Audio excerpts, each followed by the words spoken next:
How's everybody doing today? Today on Out of Exile Podcast, I got a good friend of mine named Anthony Wilson, also known as Wolf, as the guest today. He did 22 years in prison, wrongly convicted, and today he's going to share a story. We're going to have a conversation. We're just going to share a story, so let's get it.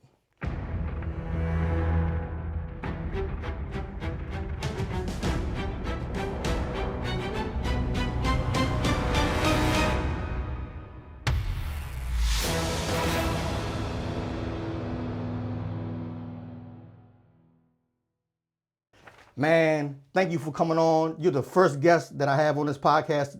So I'm like really excited. I've been pumped up all day, cleaning up, just getting everything ready for you, right? So man, welcome aboard, man. Thank you, man. Appreciate you having me though.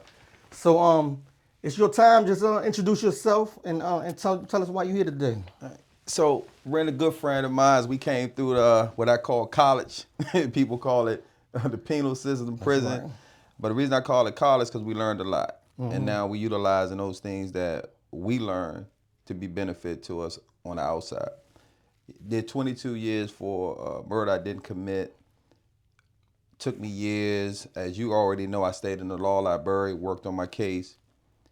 Finally, had a private investigator, always kick her name out there, Sharon Weidenfeld, who retrieved my police files. I always requested an MPIA for years. They always told me that the files was destroyed, they couldn't find them. She got them. My freedom was attained based on several Brady violations. Okay. For those that don't know, can you explain what the Brady violation is? So the Brady is evidence that excludes you from a crime. So I had 5 pieces of evidence that basically went to someone else. They had fingerprints on a weapon that they said was the gun. Wasn't my fingerprints, but they never let my attorney know that those fingerprints that they found wasn't mine. They had a witness who said that they saw somebody who was a totally different description of me, complexion and everything. The one witness they did have against me gave 3 different statements. One of them we didn't know about, where he described the shooter wearing certain particular clothing, facial description. All of it didn't match me when he testified at trial. So those things basically contributed to my freedom. Man, well, I know I'm glad you're home, first of all, because I know, me knowing you personally, I know a lot of the great work you're doing in the community, right? But I know it has to be hard to be sitting in a cell for 22 years for something you didn't do, and you know you didn't do it. And like you said, I do know you as a person that always worked on his law, always studied the case, right? But like, what was it about you that made you want to keep digging into your case year after year after year? You know, I know for some people it might look like there's no hope. For some people it's like, why am I doing this? They just gonna keep on sitting me down. Like, what was it about you that got you through your time knowing you didn't do it? Well, I always had to bring up a guy named Rob Penniman. I don't know if you remember Rob. And so I remember when I had got sentenced, and the judge sentenced me to life with no parole, plus 20 years consecutive. Judge told me I was gonna leave out of the prison in a black Ziploc bag, right? When I came back to H6, which was a housing unit in the Upper Marlboro Detention Center, Rob and a couple other guys, man, what happened? I said, man, they judge gave me life with no parole, plus 20 years. Rob was like, damn. Right. And I said, man, I'm gonna get this joint back. Right. Exactly. So Rob's like, man, this nigga crazy. You know what I'm saying? Yeah. And so years down the line, I worked on my case, always stayed in the law library. When everybody's running to the yard, to the gym, working out, I was running to the law library. Right. Finally, obtained my freedom.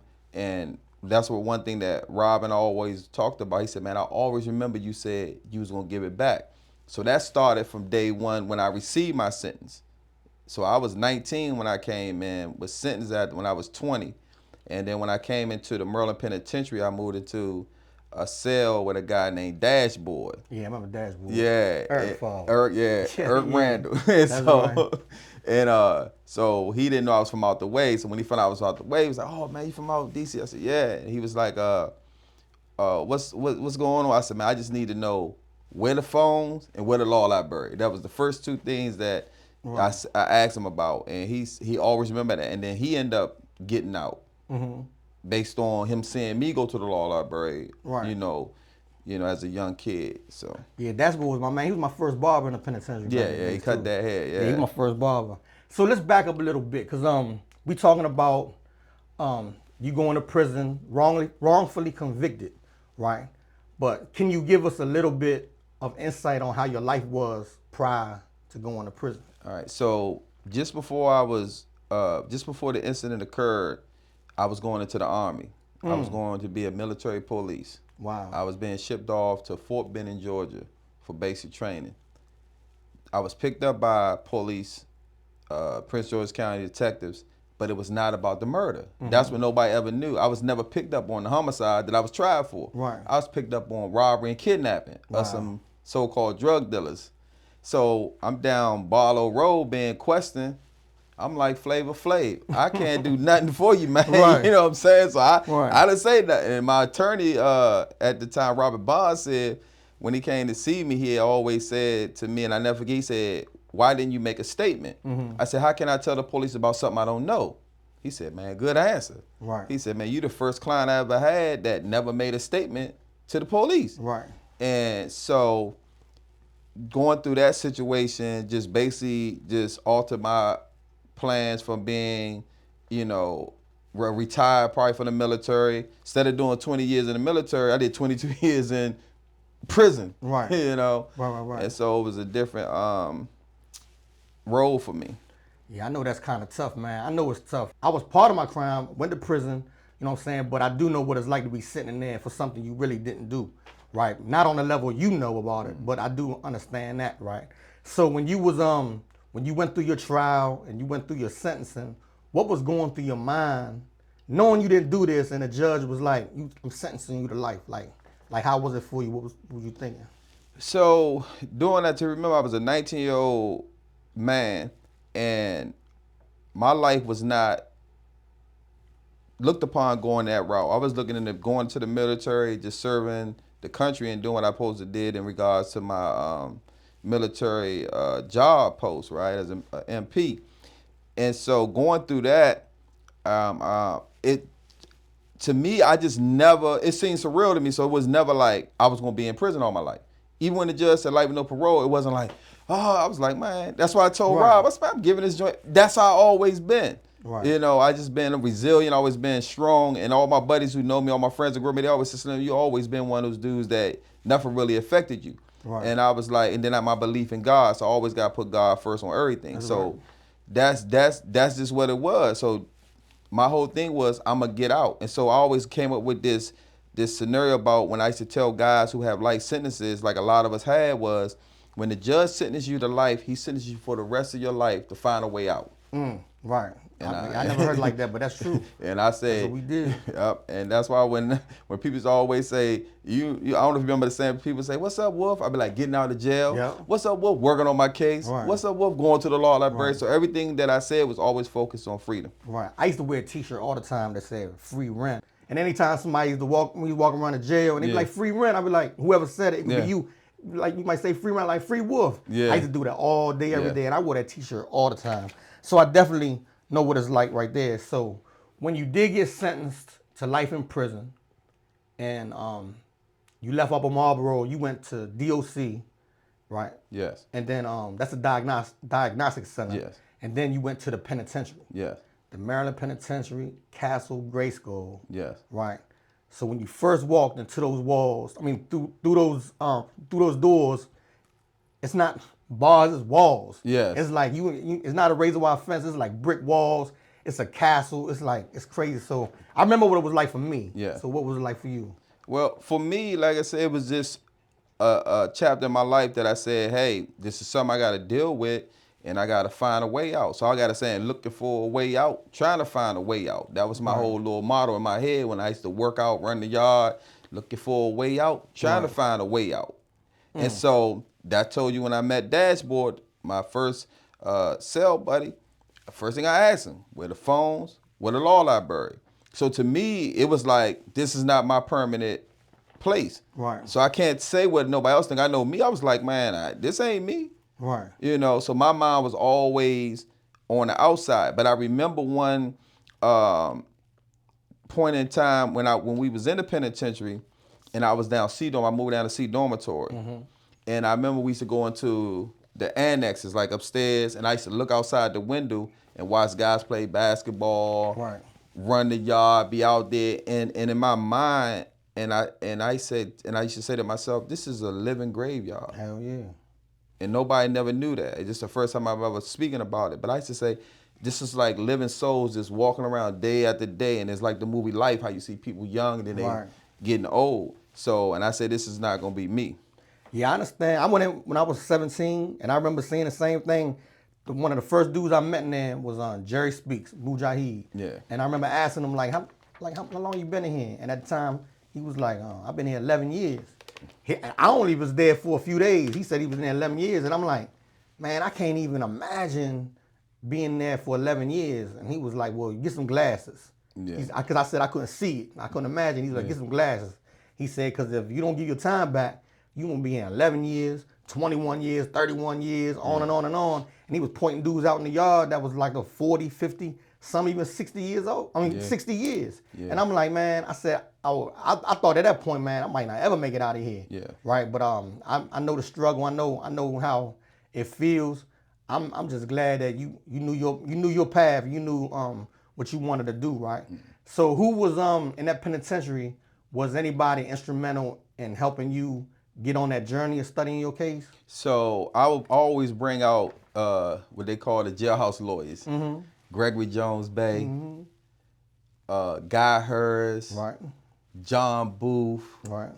Jose. Right. So they used to have, I don't know if you remember, they used to always want us to come A building upstairs in the evening times for law school, right? So back then you had the Timothy Hatchet come up. You had Little Reggie would be with Little Reggie. You remember Right. Little Reggie? That's Yeah, my Little man. Reggie. Yeah, Reggie would be up, and it would only be maybe like 4 or 5 of us.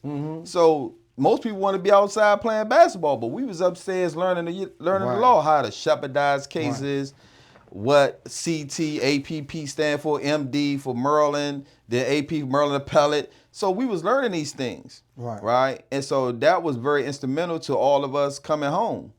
So you remember back in those times, you probably seen somebody go home once every 1,000 years, Right. if you speaking. But you had to work on your case in order to find those issues. Oh yeah. So it was very rare and far and few that we saw. So I just basically stayed adamant. And so when I first came through, I had lawyers. My brothers and my friends, we had a little money, so they paid for lawyers. Right. I had the David Simpsons, the Right. Douglas Woods, I had the Robert Bonds, I had the Perry Beck, I had all of them, but nothing worked out. Every time I look around, denied. Most people don't know I was denied every appeal motion I filed. You know which motion was granted? The one I did myself pro se. Wow. That's what's crazy about it. We paid all. That's what my brother thought. He said, "Man, I kicked out all this money, and then you got yourself out." Let me ask you, cause I know you said you got home on a Brady violation. When was the first time you heard about that issue, Brady violation? So I heard about it in the penitentiary. So Okay. John Booth was real abreast with Brady, because if you remember, John Booth was on death row. Right. And that was one of the issues that got him back off of death row was the Brady. Right. And that's when I learned about the Brady versus Maryland. And so Brady versus Maryland, a lot of people don't know about Brady versus Maryland, was that it wasn't about your actual conviction. It dealt with his sentencing phase, where Brady and his rap buddy Bob Batt had admitted to the rape part of the case, but said that Brady didn't do it. But they never knew until sentencing. Oh. So that's when the Supreme Court said, well, if you got evidence that excludes someone from a crime, which was the rape, You got to give it up. you right? got to give it up. Right. So that's what Brady came about. Okay. Were there any yeah, because I know a lot of people that went home on the Brady. Like, not I'm gonna say a lot, but I know a few people that actually used the Brady to get home. Well, so when you were studying your case, what was the struggle in the finding that evidence? Was they not trying to give it up at first? So when I was going to those law classes with John Booth, Guy Hurst, and Gregory Jones Band, all them, they asked me that I would get my discovery. So I didn't know what discovery was. Right. They said, no, you got to do an MPIAs. For those who know what MPIA is, it's the Maryland Public Information Act. So it's free. Sometimes they'll try to charge you, all depends on the length of everything that they got to copy and send to you. So I wrote the Prince George County Police Department, got a letter back. Your evidence has been destroyed.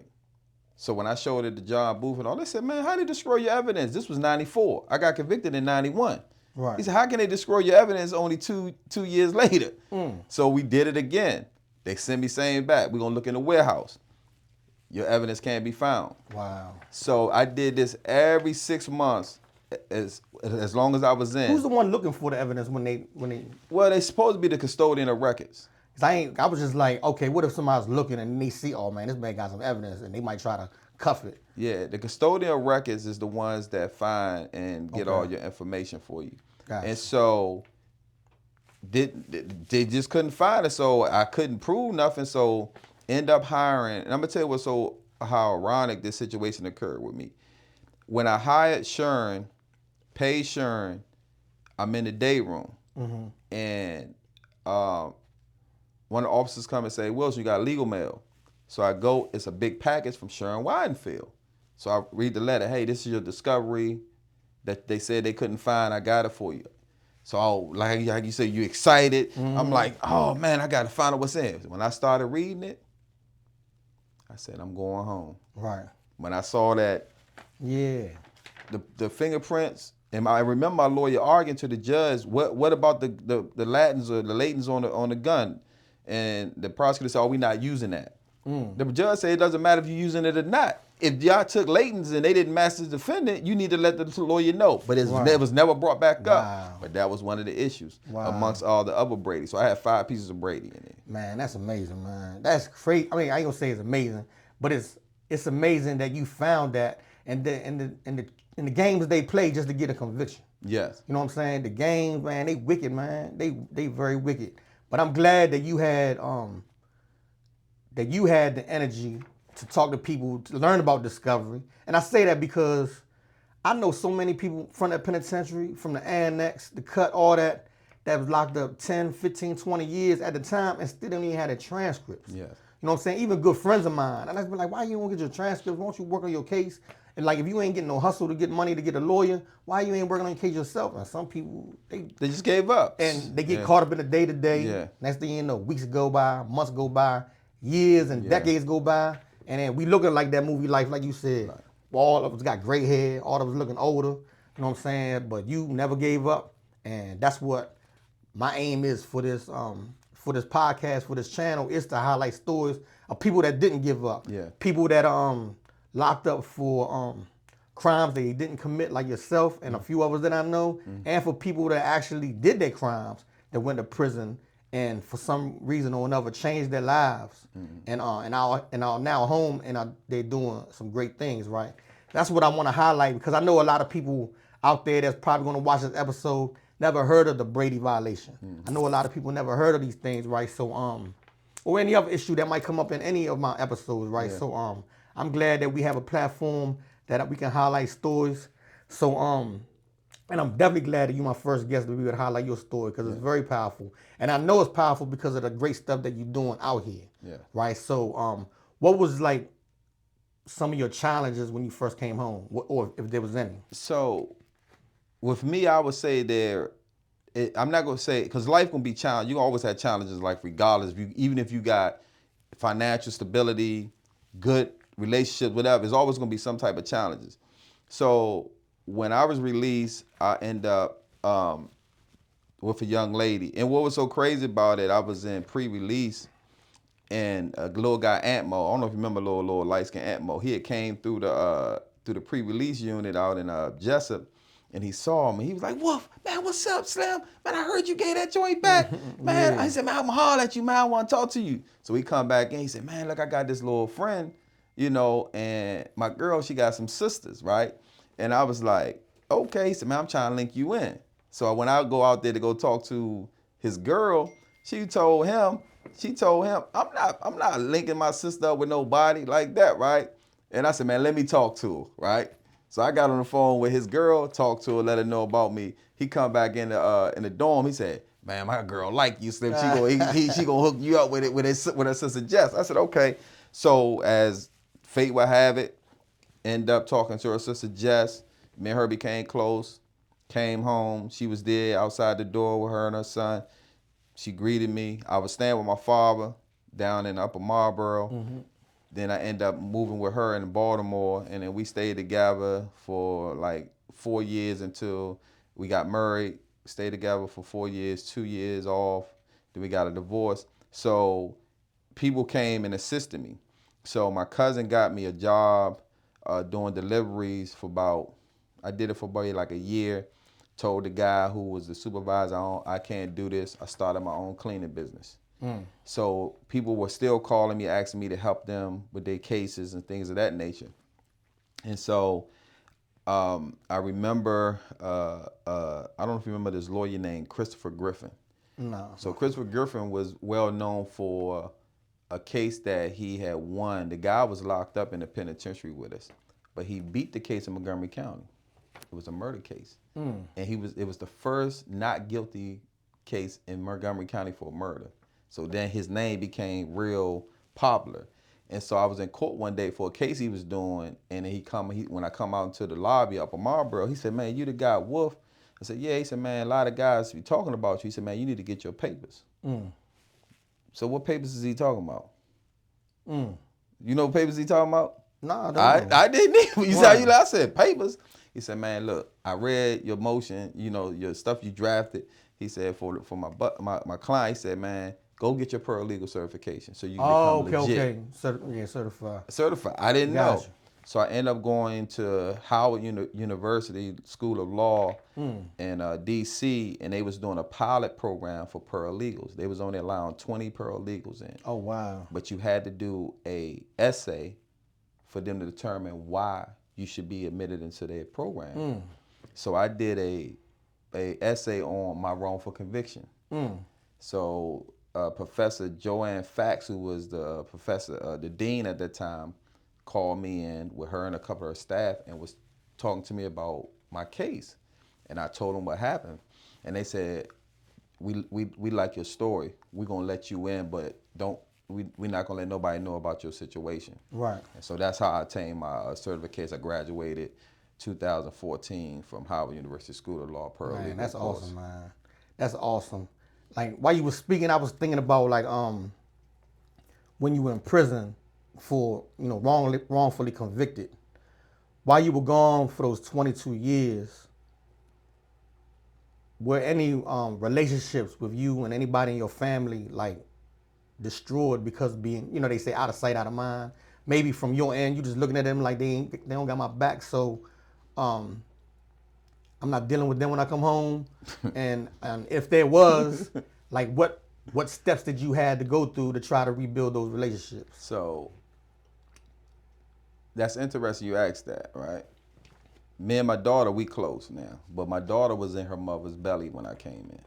Right? Me and my daughter mother was very close. We always was good friends. She's no longer here, but we always been good friends. So when I came home with her, I just had to talk with her and say, I can't make up for lost time. We can start this day forward and build our relationship and our bond, which we have. Right?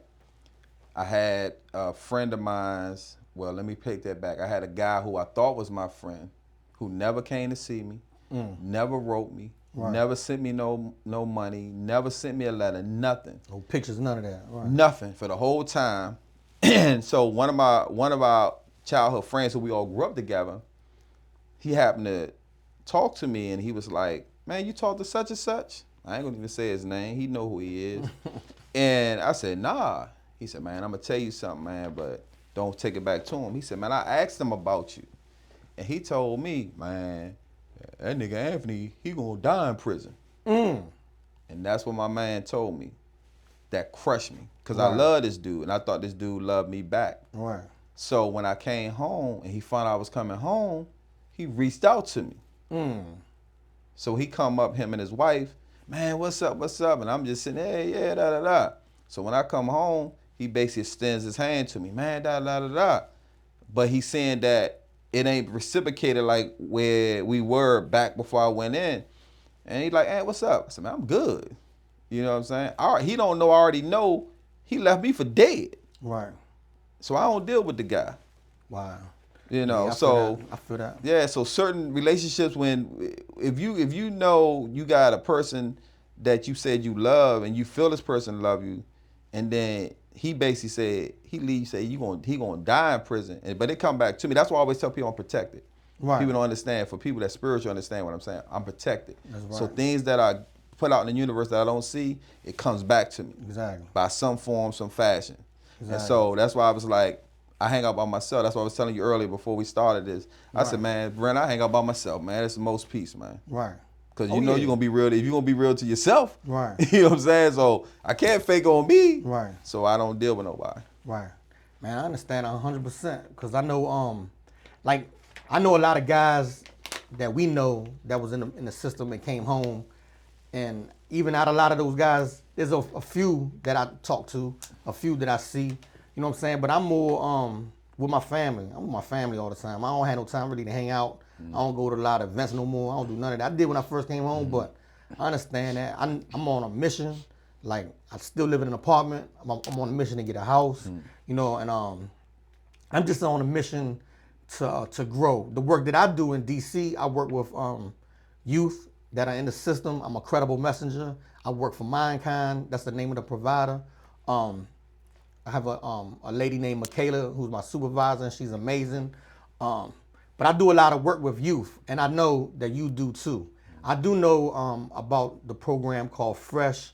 That's Forever Restoring Every Child's Hope. Nah, Fresh stands for fully restoring every son's hope. Fully restoring every son's hope. Yeah, you got that? Fresh, fully restoring every son's hope. Every son's hope. And I do know that the work you do is amazing. So if you want to talk a little bit about the program and what you do with the youth out there, come on. Yeah. So Fresh. So first of all, I never was thinking about doing nothing for no nonprofit, no community stuff. I'm business oriented. When I left the streets, like I said, I was going into the military, but I also had my own steam cleaning service. I was into auctions. I was doing auctions way before a lot of people even knew about the auctions with cars. Then I was getting into real estate. So I actually, the day I actually got arrested, my last day on the street, I actually went to go look at like 2 houses out Silver Spring in regards to buying houses and flipping them. Right. You know, and that was back in 1990. Right. You know, I was only 19, so I was always business orientated.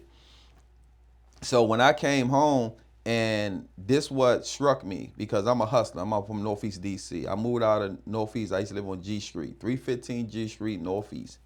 And I used to walk up and down 8th Street, Heckinger Mall, Florida Avenue, collecting aluminum cans, beer bottles, helping the old ladies with their groceries, you know, things of that nature, making money as a kid.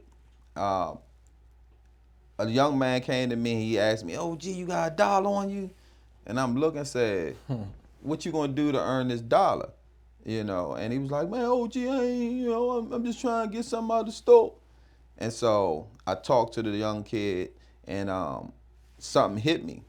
And so I went into Dollar Tree, and I bought all the squeegees they had, the little blue squeegees, the squirt bottles, and the Windex. And I took and put it in my truck. So every time one of the little kids asked me for money, I poured out the squeegee and the squirt bottle, said, "This is how you make your money." And then God gave me Fresh, fully restoring every son's hope. Because these kids, like, they didn't have no hope. Right. Then I came from Romans 12:2. Be not conformed to this world, but be renewed by the transformation of your mind. So it came to me that we got to change the way these young men and young women think. Right. And so that's how Fresh was derived. Yeah, I do know the power of thought. Like, I remember hearing, I think it was Chambersville, Grand Sheik in the Moore Science Temple when we was on the inside. And he used to always say, if nobody ever thought about that chair wouldn't have been created. If nobody thought about that lamp. He always talk about everything start with a thought, right? And that was powerful in the way that I started changing the way I was thinking inside, because I do know that if you thinking negatively, it leads you to a lot of negative things you might do, or just negative things, period. But if you think more positive, right, a lot of positive things can happen for you, right? The power of attraction, the law of attraction, right? So I know you working with the youth now, birthed from um, the squeegee, the squeegee example. What type of stuff do you teach the youth now? So it's interesting that you asked that because there's an organization. So I don't really partner with nobody. I might come out and do training, classes, courses for different organizations for a fee or whatever like that. But what happened this weekend was there's an organization called Vision Quest 2, Biggs and Bridget. And they didn't know what I did. I met them at an event maybe like a year, half, 2 years ago. And they wanted to connect with me. So they really didn't know what I did because I do everything by myself. You know, God and I is what I say, right? So Biggs was like, man, what you got going on, man? I said, you want to come out to an event? So he came out to an event. Then he said, man, you do this? I said, man, I do this all across DMV. So he ended up going to an event I did for a football camp out in Petersburg, Virginia. So I spoke to them about knowing their rights, the 4th, 5th, and 6th Amendments when they encounter law enforcement. He did something called Give Me 15 Minutes, It Might Change Your Life. So then he started going with me when I started doing reentry work with workforce development. So he saw me training return to citizens on customer service training, entrepreneurship, financial literacy, conflict resolution, expungement, shielding, resume writing, interview techniques, speech communication, how to navigate parole, probation. He said, man, you teach. I said, man, I teach all. I want people to be informed. Right. So they don't fall down the road saying, man, I didn't know. So I'm going to give them information so they know. So that's what I do with Fresh. With the youth, I just did something with the Pierce Jones County Sheriff Department, John Carr. Shout out to John Carr and the Sheriff Department. So I did a Knowing Your Rights for the kids this weekend. Okay. They loved it. The retired judge Alexander Williams came down and spoke to the kids. You know, so this Saturday I got another class I'm doing with them for 2 hours. So I'm doing engaging in the legislative process. So I'm gonna teach them how to vote, how to create bills, how to locate your delegates or your council members or your senators within your district. So I'm gonna teach them that. Then we're gonna do a mock trial.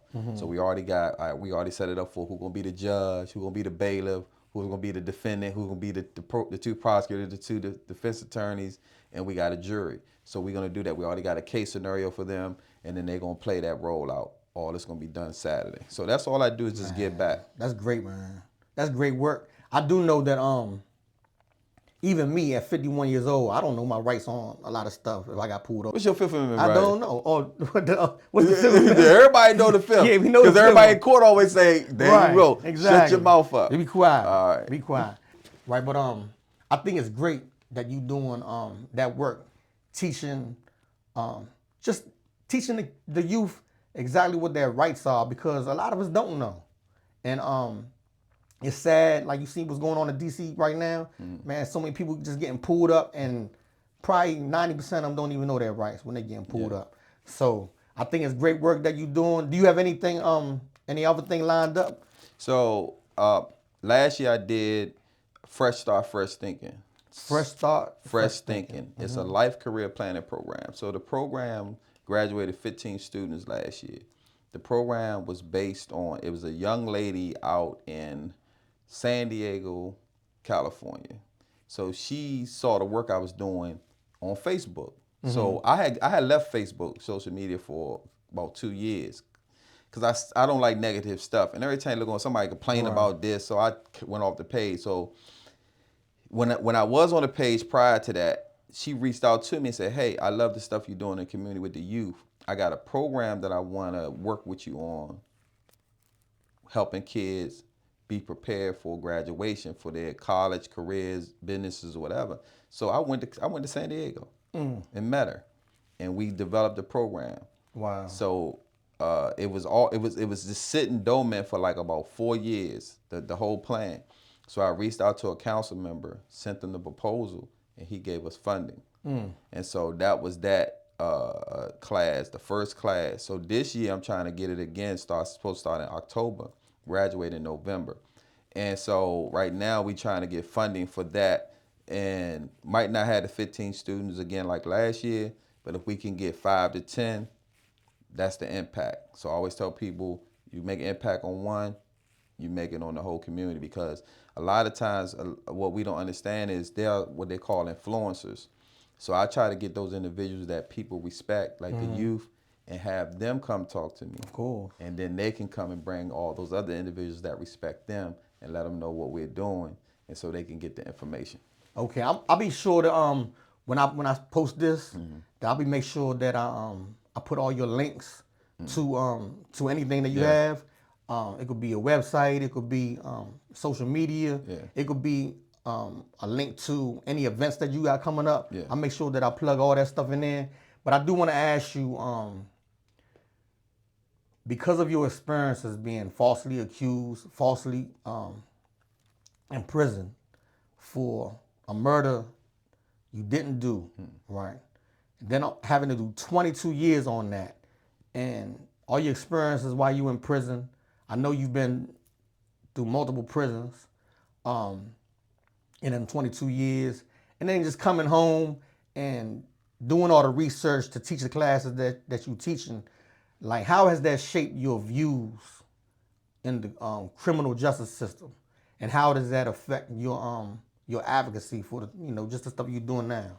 So I remember the prosecutor who eventually had my case back in 2000, it was 2008, 2009 when I went back. My motion, so to let people know what the motion I filed, I didn't file the typical post-conviction motion. I did a motion for new trial based on newly discovered Brady material. That's what it was called, exculpatory evidence, right?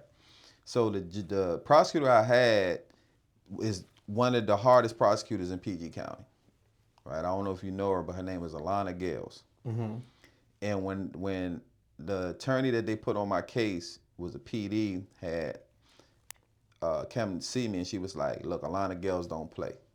She's very tough on cases, calmed all this." And she said, "So it's gonna be a tough road." Okay. Alana Gale, God first. Alana Gale, heart must have been changed when she read my motion and saw that evidence. Because my attorney came to me when I came into court and said, "Hey, they came with a deal today. I took it." And I said, "What's the deal?" I said, "But I'm innocent." She said, "You can prove your innocence once you get home. You about to go home." And I was like, "Well, I want to fight it." Sharon Weidenfeld came behind me and said, "Tony, you've been in 20-something years. We can deal with that when you get home." And I said, "All right, Sharon." That's why I took the deal. I didn't have to take the deal because the evidence had already shown that I didn't do it. Then I had one of the most rational judges, Melanie Shaw Jeter, which I didn't know her at the time, but me and her end up, becoming, cordial with each other. So I end up starting my paralegal service, the Great Injustice Paralegal Consultant Services. The Great Injustice Paralegal Service. Paralegal and Consultant Services, LLC. My motto is, we tip the scales for the innocent and wrongly convicted. The reason I started that, because there was a judge who was our criminal defense coordinator for the paralegal course at Howard. She was a DC Superior Court judge, and when the assignments that I was just knocking out, she was like, "You know this stuff?" I said, "Yeah." I said, "I'm a paralegal." Well, I said I used to do paralegal stuff, and she said, "Look, we got our finals coming up." She said, "When you graduate, don't work for a law firm, because they're gonna use you for your knowledge." She said, "Start your own business as a freelance paralegal." So that's where the Great Injustice Paralegal Service come from her. Because had not, I probably have been working for some attorney or law firm. Just getting a salary. Just getting a salary. So I was able to charge my own fee. Oh, yeah. Yeah, so I have read over 1 million pages of trial transcripts. I done probably read over 500,000 pages of police files. The one thing I learned is, based on what we just talked about, the Fifth Amendment, every case I have ever done, there was either a statement made by the defendant himself or a co-defendant that incriminated them. And that's why when I teach this 4th, 5th, and 6th Amendment, I always tell them your 5th Amendment right gives you the right to remain silent. It tells you anything you say can and will be used against you. And I emphasize that to my class. Anything you say can and will be used against you in a Exactly. court of law. It can and will. They tell you that. Right. It And I ain't gonna say, help you. It ain't gonna help you. It's gonna hurt you. It's gonna hurt you. And I say, what do they ask you when they finish reading your rights? You know the last thing they ask you? Do you understand the rights I just read? Oh yeah, to you? you're right. And I said they want you to say yes, because the moment you say yes and then you continue to talk, you done. You done. Right. You're done. Exactly. So what do you think, just from your experience in the criminal justice system, what do you think one big change might need to be done in just the way the whole thing is set up? People. Okay. The system is created to do what it's supposed to do. Right. It's the people is corrupt. You just said it earlier, wicked. Right, they wicked. You're a prosecutor knowing you had this evidence and you didn't give it to me. So when I came home, I went into the courtroom to see the prosecutor who had prosecuted my case. He was a judge now, circuit court judge, Prince George County. So I'm in there, he doing his cases. So I looked at the bail. I said, "Can you tell Judge Jackson I want to talk to him?" So Judge Jackson looked, "May I help you, sir?" I said, "I'm Mr. Anthony Wilson." And he said, "How did you do that?" Right. That's what he said. He said, "How did you do that?" He was saying, "How did I get out of prison?" Because he filed the life without parole papers on me. Right. I said, "I got out because of the Prince George County Police Department and the Prince George County State's Attorney's Office withholding exculpatory Brady material that showed that I didn't commit the crime." Do you know what he said to me? What? He put his hands up and said, "I only used what they gave me." That's the judge. That's the judge. He said this to me. He Wow. said, "Mr. Wilson only used what they gave me." And I'm sitting and looking at him. He said, "Man, how you doing?" I said, "Man, I'm blessed." I said, "Man, I just had to come and see you because that man wanted me to stay in prison for the rest of my life when he knew he had evidence that showed somebody else committed this goddamn murder." Man. That's why when you said wicked, they more than wicked, man. Yeah, they wicked, man. You They know. more than wicked. They more than wicked. And so I just wanted him to see that when you say no, God says yes. Right. It's crazy how when you come into more knowledge, the more like real truth that stand on its own, and you study it, like you can see all the craziness that's out here, and the people that's in power, it's like they really just think they can do whatever they want. Yeah. They've been doing it forever. Yeah. You know what I'm saying? But the more and more that we raise awareness, the more and more that we raise people up to really know what's going on, hopefully things can change. Maybe not in our generation, but the next. Like, what do you feel, all in all, is your purpose in this world, and what message are you trying to just spread to people? All right. So you remember Mr. Tank, right? Yeah, we said, Wade Clark. And I remember, and I think you already know that I had like a little leeway when I was in the system, meaning that I was always being able to move the way I wanted to move, gym, all around the compound. So I remember it was some two little young kids. One was a blood, one was a Crip, and they used to wear their little red bandanas or whatever on their little thing. And I remember they was about to fight on the basketball court. And one of the little kids, I was cool with him. He always used to holler at me. And I was like, "Man, come here." He's like, "What?" I said, "Come here, sit right here." And I just told somebody else to go take his spot. I said, "What's going on?" Man, they keep following me, man. Man, just disrespecting me. So after the game, I called the little Crip dude over and I said, "Come here." I said, "Man, what's going on?" "Nah, Wolf is like," I said, "Man, look, we playing basketball, man. You already know how I play. I supposed to have been stabbed up a million times on the court. But you physical. y'all physical, I go hard. That's right. And I said, "Man, y'all out there playing, man." I said, "Man, we not trying to shut the gym down. This is what we do to get a lot of frustration off." And the two little dudes basically was like, "All right." They walked their separate ways, but it was squash. Little old man Tank said, "Man, you got away with these little youngins, man." He said, "Man, you supposed to be helping these little youngins." And it always stayed on me when I came out and I started helping people. So I didn't know at the time. And I remember we did an event. I don't know if you came to it where Joe Edison, Outlaw, he called me from Baltimore and said, hey, Wolf, I want us to do an event because everybody coming home. This was a couple years back. He said, "I want you to get everybody from down DCPG and I'm going to get everybody from Baltimore. We're going to do a little cookout." And we did it. Right.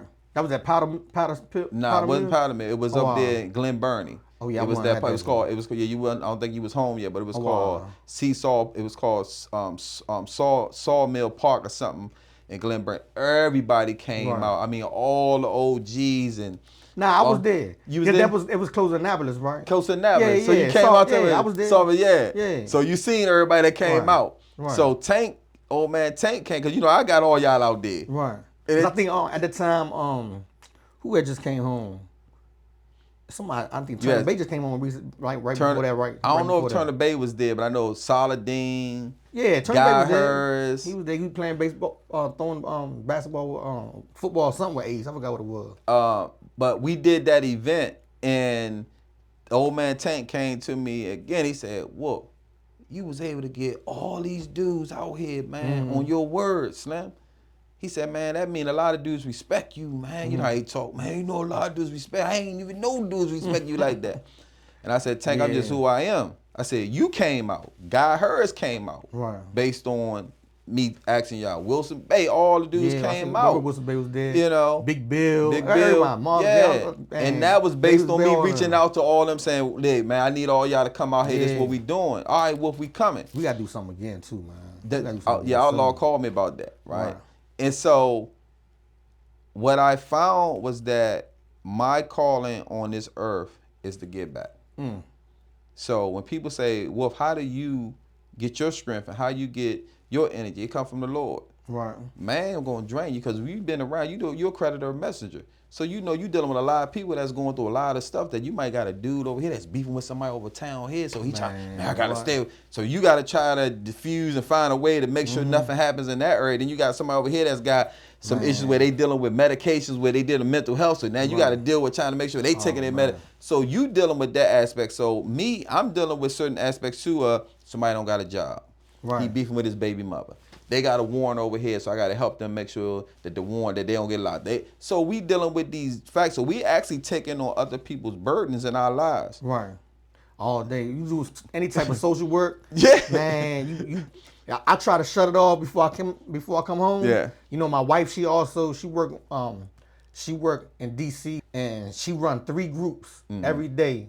And like we get in our mind, we gonna have our conversation on that ride home. Yeah. You know what I'm saying? But once we get home, we ain't talking about that stuff no more. Like that's what we try to stay at because it'll weigh on you. It And will. next thing you know, you got all this. You trying to figure out why you got all this weight on you. You know what I'm Yeah. saying? From the work we do. Yes. Yeah, And- but somebody got to do the work though. Yeah. So I just give you the advice that was given to me is that you already said it in a nutshell that don't bring your work home with you. Right. All right. So even on the weekends now, I don't take calls. Right. Monday morning, I talk to you then. Right. So that's it. Just basically just giving back. So what kind of message do you want to give for people that might have lost hope or maybe that are maybe in there and just gave up? Because some people might see this, some family member might see this and be able to talk to their folks or we'll go visit them that's in there and give them some advice from what they heard today. So what could you tell a person that's in prison and maybe in a situation like you or maybe not? You know what I'm saying? Like to give them hope where maybe some hope is lost. Look at us. Right. Look where we at. Hey, we walking example. You know what I'm saying? Right. When you came home, you was 170. Now you 290. Nah, I ain't no 290. You know what I'm saying? I came home, I was 190 cut up. Now I'm Right. 250. Oh man, I Living gained good. 40 pounds. Yeah. Right, 40 pounds. Right. So you living good. I always tell people, you said something about the Grand Sheik about thoughts, right? When I used to talk to family members about taking their family members' cases, and they used to always say, the mothers would always say, "Tony, do you think that it's some hope for my son, or do you think some hope for my or whatever?" I said, "Look at me." Right. And they said, "What you mean?" I said, "I had life and no parole, Right. plus 20 years consecutive. The judge told me I was supposed to leave out of prison in a black Ziploc bag." Right. I said, "But I'm here now working on people's cases, trying to get them free." I said, "I am your hope." Right. So that's why I say, look at us. Exactly. If it can happen for us, it can happen for them. But you got to realize that you said something important in the beginning. It's the thoughts. Free rent. Free wolf. That's right. If you ain't in that mind concept, because what I learned, and which we and you know, a lot of people started dabbing in other little activities because they was depressed, They were hopeless. And the thing I always used to tell people, whenever I felt that way, I said, I'll go read what got me here. I'll get into my trial transcripts. Right. Trying to find another issue. Right. Trying to find a way out. Right. And so I used to tell guys when the dudes get high, when you come down, you're going to still be in the same prison cell. Right. I kept emotion in. I used to tell people, if I ain't had no motion in court, I ain't feel right. Right. People don't know I had like motions in court. Right. Yeah, I had motions in court all my whole entire bit. I had a motion in court. Right. So that's how I always move. So you always got to see where there's hope, where there's hope. That's why I came up with fully restoring every son's hope, because all these kids here think it's hopeless, and that's what I give back to them. But like we giving back to those family members who may have someone that's incarcerated, tell them it relies a lot on them. Prayer works, but your faith without works is dead. So the people who you're praying for got to also be moving in the same accordance, because it say, how can two walk together unless they agree? Right. So you got to be on the same point with the person. I remember because you came home years before me, right? What year you came home? 2012. 2012. I came home in 2019. But I remember, like, just it could be throughout the weeks, throughout the months, I talk to people, man. I'm like, what you got going on? He'd be like, oh man, Wolf got my stuff. He about to do this. He about to do this. So many people used to talk about you giving back, you helping them out when it comes to their cases, man. Just I just want to thank you for all the great work you're doing, the great work you did in there, and the great work you're doing out here. But I do want to know, like, generations from now, if somebody bring up the name Anthony Wilson Wolf, right? What legacy do you want to leave behind? So I'll say this before I get into that. So my legacy, my tombstone, I always tell people, because everybody always say I'm always laughing or smiling or joking. I say my tombstone says he laughed all the way to the grave, meaning I enjoy life, regardless of what comes up, what may arise, right? As far as the legacy is just basically that he had a heart for the people. Right. Right? That's it. He had a heart for the people. I can't help everybody. Right. Even now, sometimes I don't like being rude, but I had to talk to some people about, you're the author of your own choices, your own decisions, your own outcome. And there was a young man named Patrick. I met him when he was like 17. He was going to Fairmont Heights. His aunts and them called out to me and said that they was suspending him or expelling him because he had fought one of the security guards. I went down to the school, talked to the principal. They had a meeting down in Upper Marlboro at the superintendent's of school. I told him Fresh is coming in as a mediator. We're going to mentor him. If you can, give him 7 days. Make sure he get his homework done in 7 days, and we're going to make sure he does the right thing, get back on the right track. They did that. He graduated down at the Crescent Center in Upper Marlboro.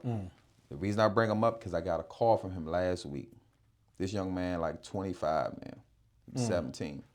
And he said, Mr. Tony, he said, man, I just got to call you and let you know, man, I appreciate everything you said to me. And I'm not going to get into all along, but he was just giving me my flowers. Right. He said, man, guess what I do now? I said, what? He said, I'm an armed guard. He said, I never in my life thought I would be carrying a gun. Right. Right. And I said, man, I'm proud of you. Keep up the good work. I said, I'm doing some stuff with some kids. I said, when you get a weekend, let me know. I want you to come out and talk to some kids about how I impacted you. You might not see the results immediately, but somewhere down the line in the future, you'll see that your work, your inspiration, your output was not in vain. Powerful stuff, man. Powerful stuff. I wanna give you an opportunity to let people know where they can contact you. Of course, I'm gonna put it in the description on the joint, but just make sure you let everybody know how they can contact you, because somebody might wanna hit you up for some speaking engagements. Somebody might want to hit you up to speak to the youth, some of our nonprofits, maybe some anybody. Maybe want to give you an honorarium to come to them, come over there and speak. You know what I'm saying? Because I know he a powerful man. He a powerful speaker, and he got a message. He got a message of hope, to give anybody that he speaks to. And he's very giving of his time. You know what I'm saying? So if you want to reach out to him and have him come speak to your youth, or have him come speak to your company, right? He's right here, so just hit him up. So go ahead, you can look at that camera right there and just tell him what you want to say. So for those individuals that may be interested in having me come out to speak, do a class, course, or anything on knowing your rights, entrepreneurship, I can be reached at 240-938-2166. You can also go to my website, www.frestrevershope.com, and just reach out to me. I'm on Facebook as Fresh Program.